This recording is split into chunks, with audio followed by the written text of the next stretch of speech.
Today, we're going to solve the how to hire a carpenter problem. If you're having trouble finding staff, I'm going to unpack that for you today. So prepare yourself. Today, we're going to deep dive into business owner language, finding the right people, delegating, and getting creative about finding people. And look, I'm trying a new format. That means the dad jokes are getting phased out. And no, that wasn't a joke. I'm really doing it. Thanks to everybody who gave me the feedback on the podcast and the programming. You've said, let's get to it faster. So now we're doing it. This is what it feels like.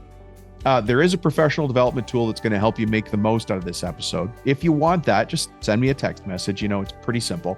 Ask for the onboarding SOP. SOP stands for Standard Operating Procedure. Just text me. My cell phone is 315-903-7853 and just say onboarding SOP.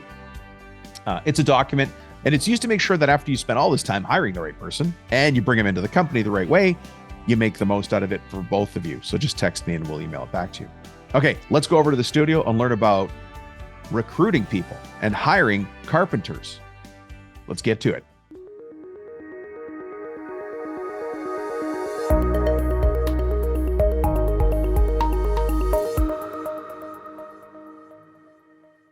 Hey, and welcome to the podcast. Today, we're going to be talking about how to hire carpenters. Now, before we get too far, you might say, well, Dom, you almost got it right. I do need to hire carpenters, but the position I really need is, and hang on for a second, because I wrote some notes here. So I'm going to look in my book as we prepare for this episode. Dom, you said how to hire carpenters, but I need to hire technicians. I need to hire benchmen. Oh, I need to hire a driver. Oh, Dom, you didn't say how to hire an apprentice or a carpet installer, or electricians, or plumbers, or HVAC, or roofers, or cabinet installers. You didn't say how to hire molder operators. Dom, you didn't say that, right? You didn't say I need to hire a laborer. Dom, you didn't say how to hire painters, talking about house painters, or finishers, for those of you that do and understand cabinetry or millwork finishing, right? You didn't say how to hire upholsterers. Of course I didn't, because the process is exactly the same. Today, we're going to talk about how to hire carpenters, how to hire people who work with their hands that are the right fit for you and your company to help you fulfill the promises that you made to the clients you signed agreements with. Now, this isn't going to matter whether you do commercial or residential work. It doesn't matter where you are in the world. All of these tools and tactics we're going to talk about here are real and proven. Now, the reason I know they're real is because we use them. And the reason I know they're proven is because we prove them all the time. Because hiring people is not magic. It actually follows a system. Now, if you hope and pray, you're going to get hope and pray results, which you don't want. So let's get into it. So first of all, where are all the good carpenters? How many of us are frustrated at that? Put up your hand. You know what? They're all around you. They're everywhere. And you look, we got into this business generally because we're really good at our trade, at our craft. Maybe you were a cabinet maker. Maybe you were an electrician. Maybe you were a roofer, and then you got into it. Maybe you sold roofing or sold cabinetry or sold home renos, and then you got into business ownership. But you had some technical skill that made you think, hey, I'm ready now to be a business owner. And so you're really good at that. Problem is, now you need to be a leader. You need to be, as we say on the show here, I'm a business person who just happens to run a construction company. So you're in a perfect place and you're listening to the perfect episode, by the way. And look, you're busy. We've talked about your revenue responsibility per hour. There's only so many hours for you in a day. You simply can't do everything. And by the way, get home in time so your wife can go to choir practice, or get home in time so you can take your son to Cub camp, or get home in time to take your kids fishing. All of the things that we need to do as dads and parents, and live a life is basically the point, right? Have time to visit your aging parents who are just dying to see you. And by the way, run a company. There's only so many hours in your day. So you and I need to think at the highest level, the business owner level of the business. And so the first exercise I'm going to encourage you to do is your revenue responsibility per hour. Now, if there's anybody out there listening who also has a degree in economics, you'll recognize immediately that I just spoke about Ricardo's law of comparative advantage, which is super dorky to use that word and kind of pompous for me to quote it. But I do want to give the academic reference. We call it revenue responsibility per hour. Before I dig into that number, what it means is, imagine that I'm looking out over all of my business operations, right? We've got all the office staff, we've got all the field staff, or in the case of those of you who have a shop, you've got your shop staff, You're overlooking all of that. And your responsibility as the owner is to make sure that the company is firing on all cylinders at an hourly rate that we're going to figure out in a second. What that really means is that you can't afford to waste your time doing anything under that hourly rate. So we're going to use a very simple number, which is $1 million. A lot of you listen to this show because you want to get to your first million. A lot of you are listening to the show because you're at your first million and you want to get to your second, third, or 20th million. So you're in good company. But let's use $1 million because it's easy math and I can do it on my fingers. And then let's also make another assumption that in any given year, you work 40 hours a week. You see, guys, I don't just do dad jokes at the beginning of the show. 40 hours a week. I know some of you do that by Wednesday morning, but let's assume that you do 40 hours a week and you work 50 weeks a year. And the reason I say 50 weeks a year is because you're off for Thanksgiving or you off for summer vacation or you take a week at Christmas. So not 52, but 50. And plus, it's very easy for me to do the math. 40 hours a week times 50 weeks is 2,000 hours. Now, do your own math in your own book at your own pace as we go. But if your sales per year are $1 million and you work 2,000 hours per year, we divide those two numbers together and we come up with the number 500. That's your revenue responsibility per hour. So that means everything you do, including listening to this episode, it absolutely must bring you $501 per hour or more, or it's time to delegate it, which brings us back to how do I hire carpenters? How do I find people to help me grow the team? So we're going to figure that out right now. Now, first, you're going to say, Dom, I've tried to hire people or I've got people, but none of them are as good as me. Let's agree right up front, none of them are ever going to be as good as you. I would consider it an out of the park success if I hired somebody who came to be 60, maybe 70, maybe even 80% of my work volume, my work output, my work capability, my quality control.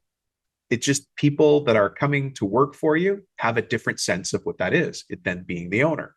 So let's change our expectations. I'd love, and our goal is certainly to hire people better than me, better than you, better than all of us. But let's be happy if we've got somebody who's 70, 75, 80% of your output, your capacity, your QC. Okay, so let's start there. Expectations, right? And listen, most of the good people are already working somewhere. So there's the dream world.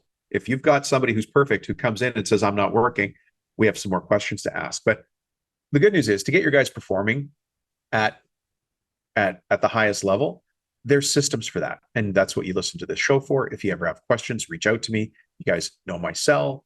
Send me a text message and say, Dom, let's talk. And then you know what we'll do? We'll talk. Anyways, you have lots of options when it comes to finding carpenters. Lots of options. And I want you to remember, so I said this a couple of episodes ago, and I don't know if you heard it. My team and I actually believe it's our job to give you every single unfair advantage, every single one. You actually took advantage of the unfair advantage by subscribing and listening to this podcast. And so if you took the time to do that, I'm going to give it all to you. I'm going to give you all the unfair advantages. Your competitor across the street, your competitor across town probably isn't listening to this show, either watching it on YouTube or listening to us a podcast. And even if they do, they may not even take action. But here, I'm going to lay it all out for you, all of it, so you can figure out how to hire great carpenters, right? So, and first, I understand it's a pain because we go through this question with all of our coaching clients in all of our different coaching programs. Here's how it typically looks. You spend a ton of time, you rewrite the ad a couple of times, you hand it off to somebody and ask them to post it on Indeed or put it on Facebook, which you can't really do anymore. But there's local job boards. You're like, let's put it on the local job boards. Let's send it out there. Let's spend money on Indeed. And then you contact the person at Indeed and he says, you know what? You're not spending enough on Indeed. You need to spend more for the ads so they show up. And you're like, oh, okay, let's do that. And you find yourself on a treadmill. Or you hire a recruiter. And you guys have heard the number here before. Typically, a recruiter takes 30% of somebody's first year salary or wage. Now, there's not a lot of recruiters for carpenters. Typically, recruiters work on office positions. So that kind of automatically knocks that one off as an option. But then you wait, no matter what you've got hopefully applicants coming in. Now you have to wait for people to apply. In the meantime, the work is piling up. You can't get ahead of it. Customers are calling you. big headache. You're saying, I'm hiring more people. They say, how come you haven't hired more people? You get the rigmarole, right? Then you get some applications. You look through it and nobody's perfect. And so you feel like you've got to take the best of the worst bunch, right? There's maybe one resume that looks good and you just hang on to that. You're like, oh, and hopefully I can hire this person, which puts you, by the way, in a place of scarcity. And we don't want you to be in a place of scarcity. We want you to be in a place of opportunity. You run the greatest contracting business in your city, and anybody would be proud to be on your team, and anybody would be proud to have you as their contract. And we already know that because you listen to this show, and you only listen to this show if you care about your business, right? And then, unfortunately, you put all your hopes on that one resume, and they ghost you, or they tell you, hey, I talked to my boss, he's going to give me a raise. Oh, how many of us have had that happen? And I've seen it happen even with our coaching clients. Or they just say, look, I took a job somewhere else, right? And then you go back and repeat the process, hoping and praying. So what we need is a system to find experienced carpenters really quickly. We're talking about 7 days. You can find them.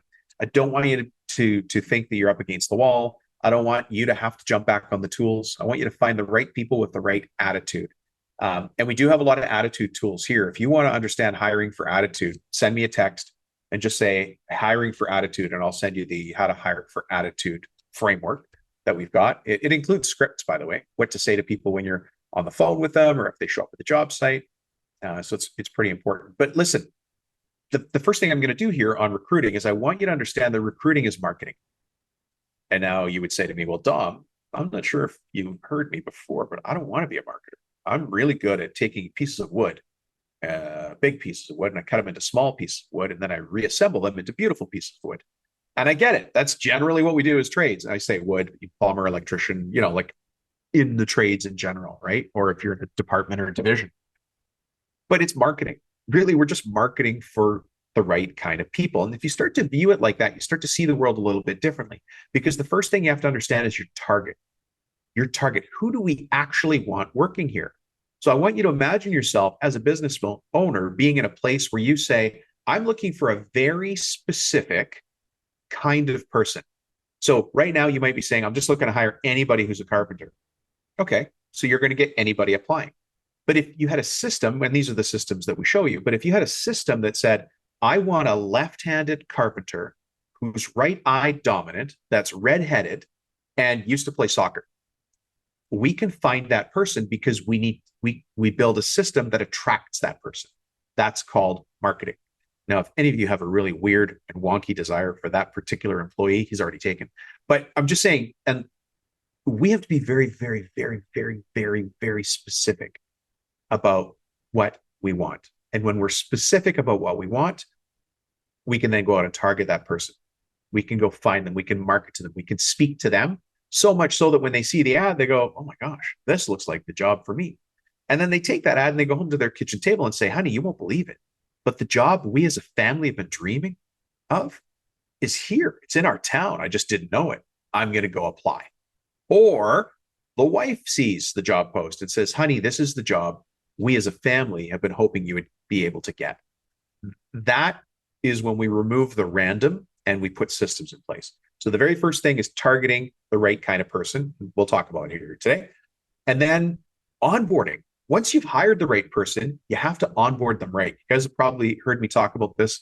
I was speaking at a conference, and another gentleman who was doing another learning track at that conference is a new immigrant. He hasn't been in the country all that long, and he has built what can only be called an empire. He is a franchisee, a multi-unit franchisee of multiple franchises. This guy's on fire. And so he was speaking about, running multiple businesses at a time. For those of us listening right now who are saying, I could barely run one company, how can this guy run multiple? There's no way, Dom. I'm telling you, there's people out there that do that, including myself. Just it comes down to some other tools we talk about in other episodes, right? Time management, discipline, focus, direction, and having the systems to follow. But in this case, he was talking to me at the bar after, as always happens at the conference, right? You go to the bar. And he said something super interesting to me, just passed it along. It was part of his presentation. Some of you may have been there. He said, Dominic, you either hired the right person and trained them wrong, or you hired the wrong person. Either way, it's 100% on you. And so when we talk about onboarding, ask yourself, when you hired your last person who did or didn't work out, did you onboard them properly? Did you tell them what it means to be in our company? Rubino Contracting, Rubino Cabinets, Rubino Closets, Rubino Plumbing, Rubino HVAC, Rubino Roof. It doesn't matter. What does it mean to be in our company? And if you're not really sure what that is, that's okay. Just say, hey, look, we do really good work for really great clients. And what that means is da, da, da, da, da. So lay that out for the person. That's the most basic level of onboarding. Instead of, hey, jump in the truck, I'll pick you up at the 7-Eleven, make sure you're there on time. You're not showing somebody how to be on your team. So onboarding is all about showing somebody how to be on your team. Now, there are systems for onboarding. As a matter of fact, we have an onboarding SOP. Guess how, if you want that, send me an email, text. Sorry, don't email. Send me a text, 315-903-7853, and just say onboarding. And that's the name of that particular professional development tool. Get the onboarding SOP. And then there's managing people, right? So we talked about targeting the right employee.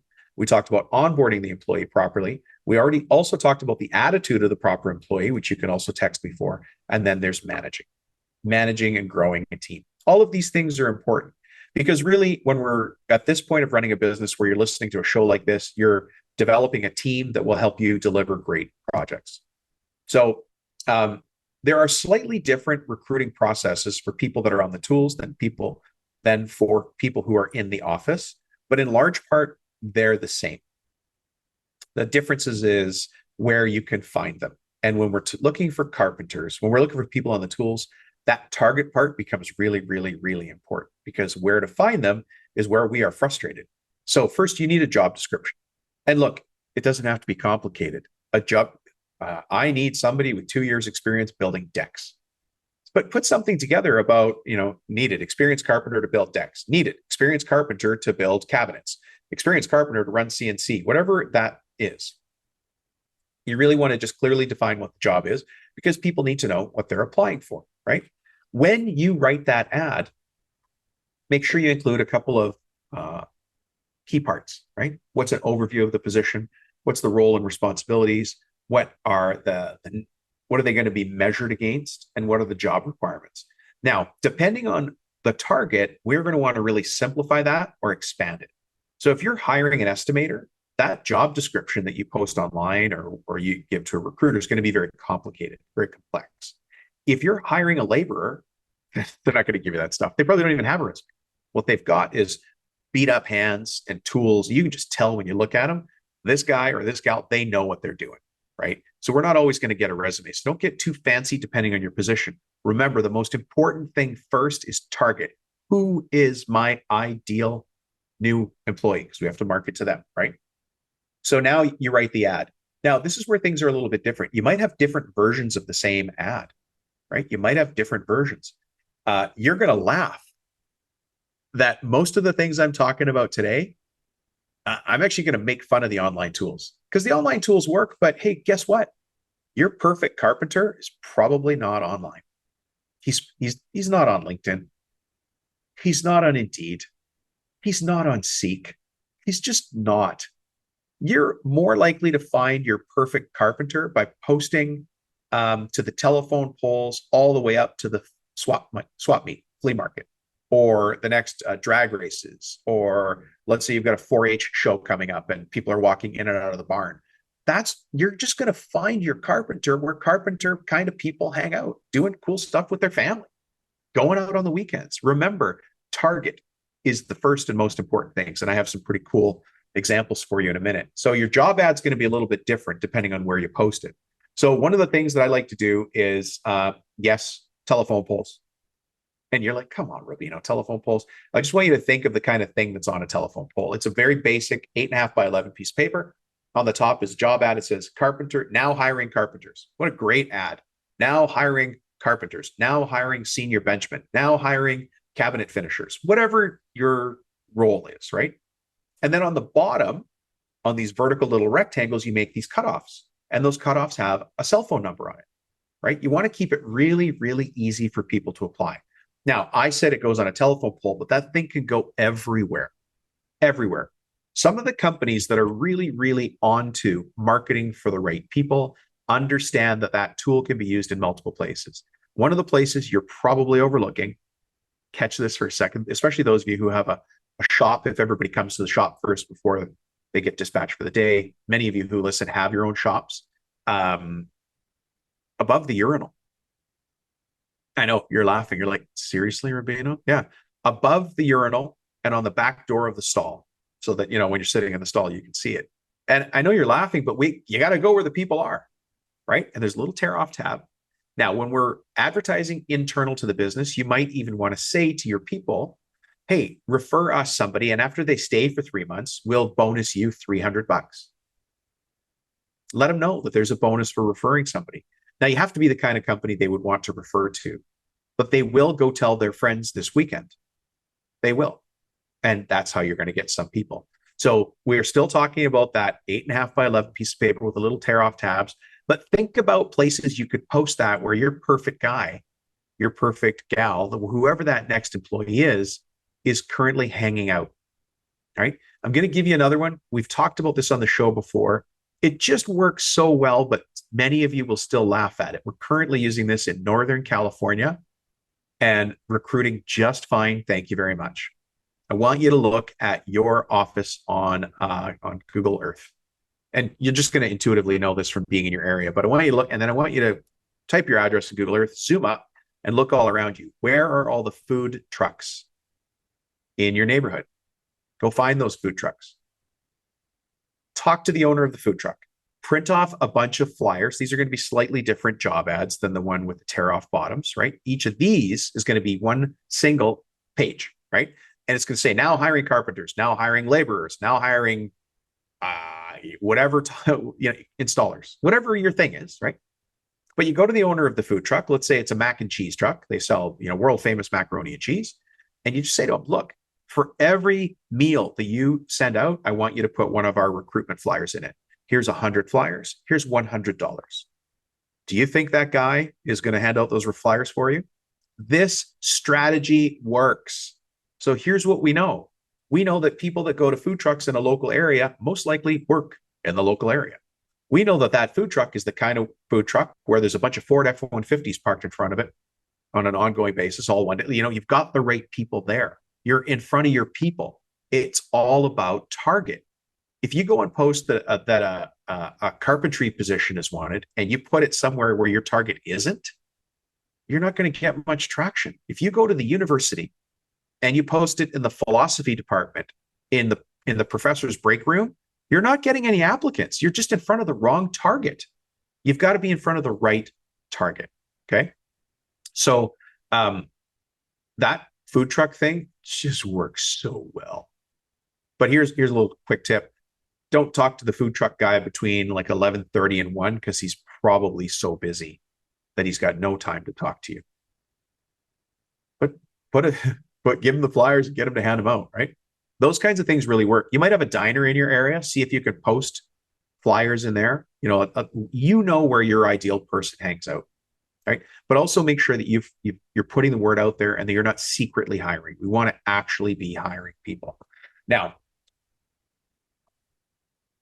other things that you can do is invite people to your shop or invite people out for an event. So let's say that the last Friday of every month, you're going to have some sort of event. Now, you're going to be really careful with alcohol at these events, but you can sort it so that doesn't become a thing. Or if you've got the fair coming to town, or if there's a car show or something like that, you can tell everybody, hey, come on down to the car show. We're all going to meet at 10:30 in front of the Dairy Queen. I'm going to hand out tickets for the kids because they do have rides at the end. And it's just a great family thing for us all to do as a company. It's super simple. It's super cheap. It's super easy. It's not going to cost you a lot of money. But what you also want people to know is, hey, we're hiring. So as you're handing out the tickets for kids to get on the little Ferris wheel or the Dumbo ride, whatever it is, those Disney characters, just say, hey, listen, if you've got any friends who are looking for work, let them know. And just put the word out there, not only to the people working for you, but to their families.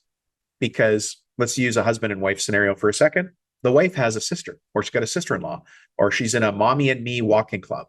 And she's going to go talk to the people at the mommy and me walking club and say, oh my God, this weekend we went to the car show. Jeff's boss bought everybody tickets, bought everybody ride passes, but we all got a hot dog and a soda. it's such a great place to work. Jeff's so happy there. And the other wife is going to say, really? Because my husband's miserable where he is. She's going to say, you know what? They're actually hiring finishers, installers, cabinet makers, electricians, whatever your job is, right? Because now they're aware of it. So think about your target and get in front of those people, right? Find things that they care about. For some people, it's all about having a tool account or having a company vehicle. Imagine a family that is a one vehicle family and they've got, let's say again, husband and wife and a couple of kids. They've got one vehicle. And so the wife is, running around doing her thing during the day, but the husband has the company vehicle. If that's something that you've got, and you can, there's a lot of safety issues to go along with that. But if you've got that, that's a feature to that job that gives some flexibility to that family, right? Gives flexibility to the family. What we're trying to do is show people that this is a great place to work, better than where they currently work, and you're going to get them. So have your job description. Don't be hiring people in secret. Put the job description out there. Be as specific as you can, but really think about, first of all, don't write an ad with a bunch of specifics in it. What we're really trying to do is just get people to apply. And you want to get them to apply in a very simple way, something they're used to, like texting. I do it here all the time, right? The easiest thing for all of us is just to send a text message. How many times have you guys heard me say, just text me, 315-903-7853. I remember this was years ago. I was a much younger business coach then. We put together this beautiful ad and we had it posted everywhere, and we were looking for basically a labor position, and we were telling people to fax their resume in. And I'm looking at the ad and talking to the owner. I'm like, how come we're not getting any applicants? Like, this ad fits everything about recruiting that it should. It talked about the culture. It talked about the position. Everything was detailed. It looked nice. It was easy to understand, easy to read, everything. And then I realized, hang on a second, Rubino, you dum-dum. You're asking people in this position to have their own fax machine. This was a long time ago. Some of you are currently looking up what is a fax machine. But again, I wasn't lining up. I wasn't aligning our perfect applicant with the way to reach us. So I really like the SMS text message way to do things. There's just no friction. There's no friction at all.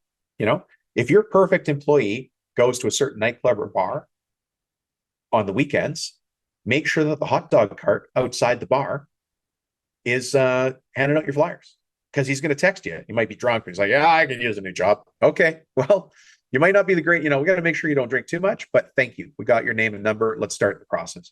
All we want is the names, and then we can start to sift and sort from there. Okay. So I don't want to get into what are the key performance indicators, what are the metrics, what are we going to track for a specific person, but that's something that you would do if you ever talk to us about growing your business, because every position has a couple of numbers that we can track for that. And then the other thing I want you to keep in mind is, what are your non-negotiables as an owner? Your values. What's really important to you?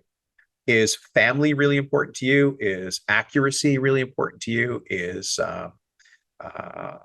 honor and integrity really important to you? If those things are important to you, you need to find a way to work that into the conversation really early and upfront. And there's actually a number of ways that we can do that through the questions we ask and the way we phrase things. It's going to help people understand right away.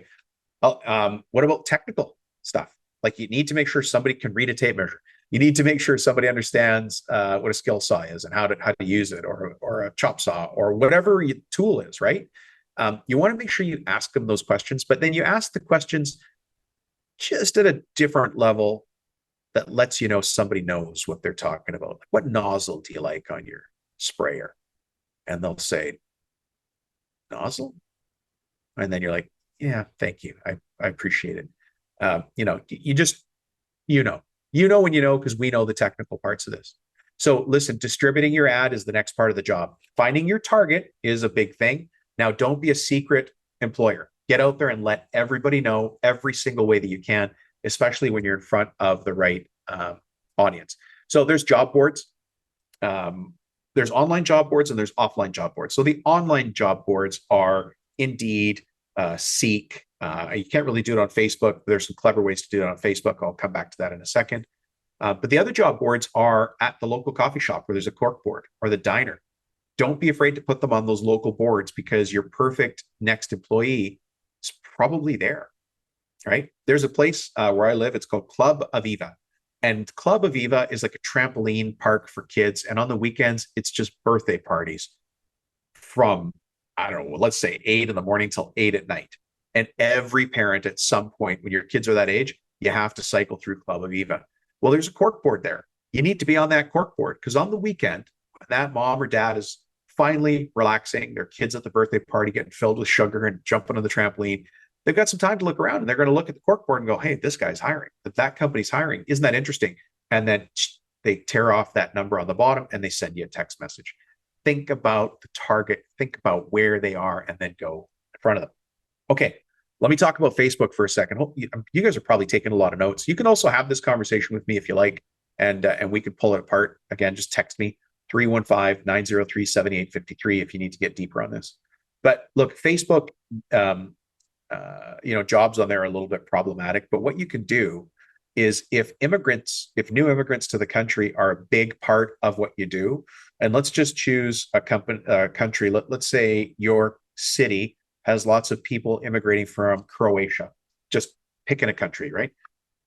There's going to be a Facebook group, and it's going to be called Croatians in Boise or Croatians in Winnipeg, whatever that group is. Like you already figured out how to do this. What I want you to do is contact the person that's the administrator of that account. And since you're not going to be able to post in Croatian, you're going to ask them to convert your job ad into Croatian and post it there. And then you're going to say to them, look, if I do hire anybody through your job ads, which I would very much love to do, let's say that we need masons and people from Europe, their masonry skills, their tile setting skills are just out of control, right? Because it's very big over there, right? So what a great place to hire people from right out of Europe, even though their English skills aren't great. Now, you can have that Facebook page administrator translate your ad into Croatian, post it on the Facebook group, have some little code in there that, for instance, when they respond, get them to respond to the Facebook administrator, get the administrator to then send you the information. So now you knew it came from them. And if you hire anybody, give them something reasonable, $300, $500. Not having, you might say $500, Tom, is a lot. Do you remember the exercise we did at the beginning of this episode? Your revenue responsibility per hour, if you run $1 million company, is $500. So I would gladly trade $500 to save all the 15 hours of going out there and hunting for people and not getting anywhere. If the Facebook administrator of this, what was the country I used? Croatians in Boise just sent me new applicants. I would do it all day long. Now, for people you hire, right? You want to do it for people you hire. By the way, I just remembered we had, when we talk about the food trucks, one of my clients did this, the food truck thing. This is the Northern California guy, and ended up hiring a guy who was working in the food truck who was from Turkey, but he didn't know the language well enough to understand the name of the position, even though he used to do it in Turkey. And so when he saw the ad, he was like, I could do this job. I know this job. I'm great at this job. And so he ended up applying, and we hired him. So look, you just don't know where people are going to come from. So you've really got to try a bunch of different things, right? On your email signature, you should have something there that says now hiring, contact us. On your truck, now hiring, contact us, right? Ask your suppliers, ask your vendors, ask the person who you just bought. Let's say that you use a CNC. Who's just sold you a CNC? Talk to them and ask them. And quite often we hear the craziest things like, hey, you just bought a CNC through us, it's getting installed. So now you can talk to the installer, the service tech, or you can talk to the company you bought it from. Those are two different companies quite often. And you say, hey, we're looking for a position. And somebody's going to say, you know what? We just got a call from a guy named George, who's really close to you, and he's shutting his shop down. Got some family things going on. He wants to really focus on family. So he's shutting his shop down. He might be a really good CNC operator for you. He might be a really good welder for you. He might be a really good da-da-da-da-da. So you don't know, but talk to those vendors, those suppliers, because they're out there talking to everybody else in the trade as well. You see what I mean? There's no shortage of opportunity, but most companies don't use these tools to go and recruit. And that's what I want you to do, is use the tools that are available. I want to give you every single unfair advantage that's possible. That's really, that would make me happy to give you an unfair advantage in your trade, in your city. And then when you interview people, have a solid process and get ready to bring them on board as soon as possible. Make the offer, get them on the payroll right away, and start building that team that you want. So listen, we've gone on with this long enough. I've made a couple of different suggestions for different professional development tools for you. If you want any of those professional development tools, go ahead and send me a text. Again, my cell phone number is 315-903-7853. As I was just holding my fingers up, counting out the numbers for some reason, I noticed I'm wearing a new shirt today. So I don't know if I've explained this very well, but because we have two different podcasts, which are also YouTube channels, one of them is called Profit Tool Belt, and the other one's called Cabinet Maker Profit System. It can be confusing for people. So we have our operating company is called Contractor Wealth System. And really, as you already can tell from what we're doing here, our job is to show contractors how to build real legacy long-term wealth in their businesses. So Contractor Wealth System is our holdco, if you will. And then the two brands that we have, the two voices that you hear, one of them is Profit Tool Belt, and the other one is Cabinet Maker Profit System. And that one's pretty specific, isn't it? So I just saw my new shirt there. We got a bunch of hats as well that the coaches are going to be wearing pretty soon. So you'll start to see more of that. I even got Contractor Wealth System camo hats for hunting. Yeah. So you'll see us wearing those during coaching meetings or here on the podcast. All right. Thank you for checking in. Well, let's go to the outro. Well. What are the big takeaways from that episode? We talked about your revenue responsibility per hour, which is also called Ricardo's Law of Comparative Advantage, how to choose the right person that fits your culture, how to find those people and hire them. Now, remember to like, comment, and subscribe. And that way I know which episodes you like the best, and we can go do more on that. I also like to talk here about simplifying and solving common business problems, but I think we already did that today. So if you want to grab that onboarding SOP and job description tool, like I said, it's a professional development tool. It's just a download. We send it to you by email. So just text us. It's the easiest way to get it. Send me a text at 315-903-7853. We'll do whatever I can to help. And that document's a great place to start. Also, here on YouTube, there's some related topics, a bunch of interviews with some very smart and wise people who've been in the trenches at the front line of recruiting for a long time. Go listen to the episode with Suman Cherry. She did an episode with us on how do I interview office positions for a contractor or construction company. She also did an episode, and you'll see it there on the YouTube channel. You'll see it in the back history of the podcasts on hiring a project manager.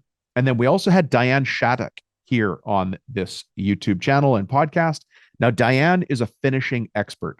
And so we had here specifically talking about finishing, and her topic was, how do I hire the right finisher for my wood shop? Pretty specific, but that's what we need, right?